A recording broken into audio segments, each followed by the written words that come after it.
right, so just a couple of things for balance and body control. So the first is when you're walking, you're kind of setting things just to kind of get a little bit of a bounce, like you're testing the ground.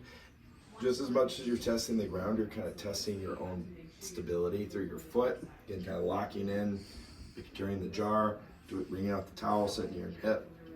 But just trying to get a sense of how strong and supported you are there, and before you kind of lift over it and take your next step, just kind of feel your each foot out, almost like you're unsure of the ground, but you want to get a good sense of that. So that's one thing to do, just kind of walk around and kind of feel things out. Plus you get a lot of repetition that way, a lot of feedback to your brain with every step as you're practicing, okay?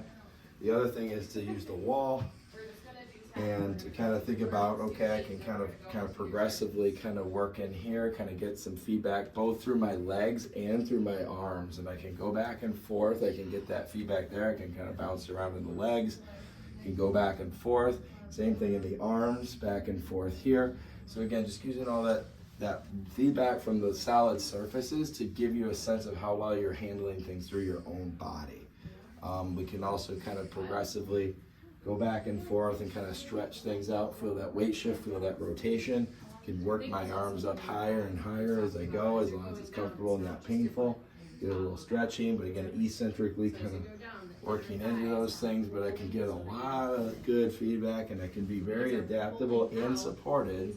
So again, poor balance, this is a good one to kind of get used to keeping everything glued in and supported and twisting, turning, and getting just very familiar with moving and shifting through your body. Really helpful for all that. Good.